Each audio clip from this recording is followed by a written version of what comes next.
जन हितेशी, टीआरपी नहीं भरोसा आपका। नमस्कार, हरियाणा की खबरों में आपका स्वागत है। मैं हूं आपके साथ शिखा श्रीवास्तव।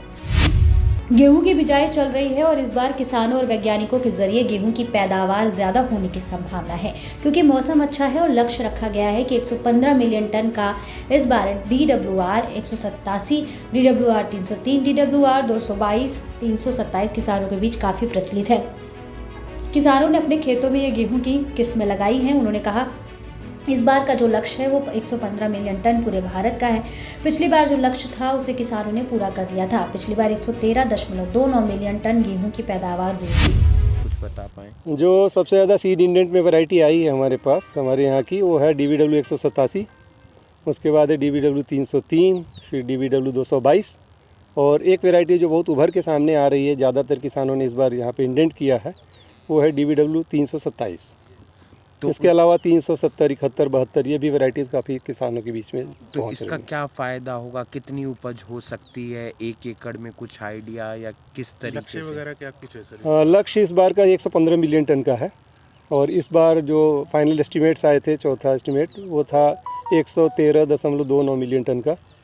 तो उस लिहाज से अगर देखा जाए तो काफ़ी कंफर्टेबल सिचुएशन थी हमारी पिछले साल, और इस साल हम लोग एक्सपेक्ट कर रहे हैं, क्योंकि एक जो सूचना आ रही है कि इस बार चूँकि लेट तक बारिशें हुई हैं और मानसून काफ़ी लेट तक रहा है, तो उसकी वजह से पानी का जो भराव है जोड़ों में और रिजर्वायर्स में वो थोड़ा अच्छा है। तो वो सिंचाई के लिए इनिशियल जो इरिगेशन उसके लिए बहुत बढ़िया है। तो ऐसे क्षेत्रों में जहाँ सिंचाई की सुविधाएं उतनी नहीं हैं और जोहड़ या तालाब के आधार पे या कुओं से सिंचाई होती है। हरियाणा में तीसरी बार भाजपा सरकार बनने के बाद सभी नेताओं के साथ विचार विमर्श किया गया। बैठक के बाद केंद्रीय मंत्री मनोहर लाल खट्टर ने कहा, पार्टी की वर्किंग को लेकर सभी से सुझाव लिए जाते हैं। बीजेपी के मेंबरशिप मुहिम को लेकर भी बातचीत की गई और नगर निगम निकाय चुनाव को लेकर भी चर्चा की गई। उन्होंने कहा कि पार्टी ने संकल्प पत्र में जो वायदे किए थे वो पूरे किए जा रहे हैं। कहा सभी वायदे एक एक करके पूरे किए जाएंगे। महाराष्ट्र और झारखंड के चुनाव पर बोलते हुए कहा, हरियाणा में जीत के कारण कार्यकर्ताओं में उत्साह बढ़ा है और निश्चित रूप से झारखंड और महाराष्ट्र में भाजपा की सरकार बनेगी। निर्णय होते हैं मिनिस्ट्री ऑफ होम अफेयर्स के अंतर्गत होता है, तो वहाँ से एक सैद्धांतिक सहमति बन चुकी है कि हरियाणा को अलग से अपनी विधानसभा बनानी चाहिए, क्योंकि आवश्यकता है। आज जिस भवन में दोनों प्रदेशों की विधानसभाएं चलती हैं वो छोटी है, कम से कम हरियाणा की छोटी है। पंजाब की जो विधानसभा है उसमें तो पर्याप्त संख्या में बैठने की स्थिति आज भी है, क्योंकि ज्वाइंट पंजाब जब होता था तो उस समय सीटें ज़्यादा होती थी, उसको ज्वाइंट पंजाब के लिए बनाया गया था। हरियाणा का जो विधानसभा भवन है वो पहले विधान परिषद के लिए होता था। विधान परिषद की संख्या बहुत कम होती थी, उसी में ही 90 सीटें लगा करके एक काम अभी चलाया जा रहा है। इससे आगे अगर विस्तार होता है डिलिमिटेशन के कारण से, तो हरियाणा विधानसभा नई बननी है। तो नई विधानसभा के लिए ज़मीन की आवश्यकता है, और ये पहले से बातचीत करके ही इस विषय को मुँह को आगे बढ़ाया गया है। यूटी में जो ज़मीन हम ले रहे हैं उसके बदले में पंचकुला में उससे ज़्यादा ज़मीन दी जा रही है उनको। तो ये एक कमर्शियल एक प्रकार से एक एग्रीमेंट है, इसमें कोई किसी प्रकार के भावनात्मक मुद्दे को कुछ लोग बना रहे हैं, वो उचित नहीं है। और मैंने तो पंजाब के लोगों को भी कहा कि उनकी भी अगर कोई आवश्यकता है, ऐसा अरेंजमेंट वो भी कर सकते हैं। कोई चंडीगढ़ में उनको ज़मीन कहीं और चाहिए, बदले में वो मोहाली में अथवा एडजॉइनिंग पंजाब में कहीं भी ज़मीन दे करके बदल करना, तो हमको कोई आपत्ति नहीं है। पंचकमल में बीजेपी कोर ग्रुप की बैठक के बाद मुख्यमंत्री सैनी ने मीडिया से बातचीत की। मुख्यमंत्री ने कहा, विधानसभा चुनाव में कार्यकर्ताओं ने मजबूती से काम किया। सभी कार्यकर्ताओं के साथ बैठक कर चर्चा की गई। विधानसभा चुनाव में कहां पर कार्यकर्ताओं ने अच्छा काम किया है उस पर भी चर्चा की गई। डबल इंजन सरकार की नीतियों के कारण हरियाणा में तीसरी बार भाजपा सरकार बनी है।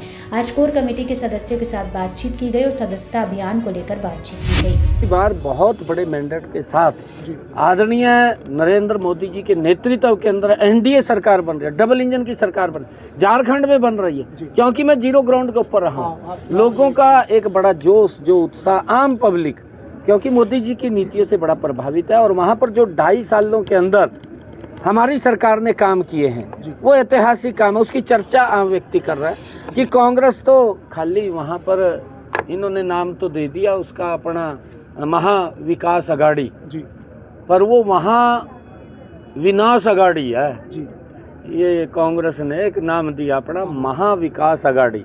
ये महाविकास अघाड़ी नहीं, ये महाविनाश अघाड़ी है। और इस प्रकार के लोग उसमें चिपटे हुए हैं जिनके ऊपर भ्रष्टाचार को लेकर के सब पर एफआईआर दर्ज है, फिर कहाँ विकास की बात करेंगे। कांग्रेस के राष्ट्रीय अध्यक्ष मल्लिकार्जुन खड़गे ने नारा दिया है कि डरोगे तो मरोगे। इस पर हरियाणा के कैबिनेट मंत्री अनिल विज ने प्रतिक्रिया देते हुए कहा कि मल्लिकार्जुन खड़गे हमेशा मरने की बातें क्यों सोचते हैं, आदमी को पॉजिटिव होना चाहिए। वहीं उन्होंने महाराष्ट्र चुनाव पर मौलाना सज्जाद नोमानी के बयान पर प्रतिक्रिया दी, जिसमें उन्होंने कहा था कि जो भी मुसलमान बीजेपी को वोट डालेगा उसका हुक्का पानी बंद किया जाएगा। इसी के साथ उन्होंने किसानों द्वारा 6 तारीख को बिना ट्रैक्टर ट्रॉली दिल्ली कूच करने के बयान पर भी कहा कि साथ ही और भी कई मुद्दे पर अपनी प्रतिक्रिया दी। चुनाव में कोई भी धर्म की अपील नहीं कर सकता। चुनाव आयोग को इसका संज्ञान लेना चाहिए और इनके खिलाफ कार्रवाई करनी चाहिए।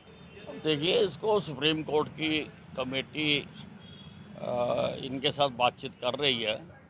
क्या उनकी लेटेस्ट बातचीत हुई है, अभी उसकी जानकारी नहीं है। जानकारी आने पर ही कुछ कह सकें।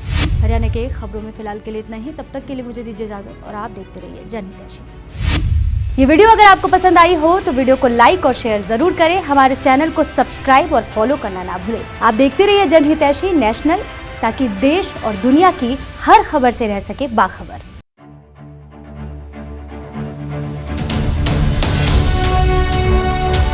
जनहितैषी, टीआरपी नहीं भरोसा आपका।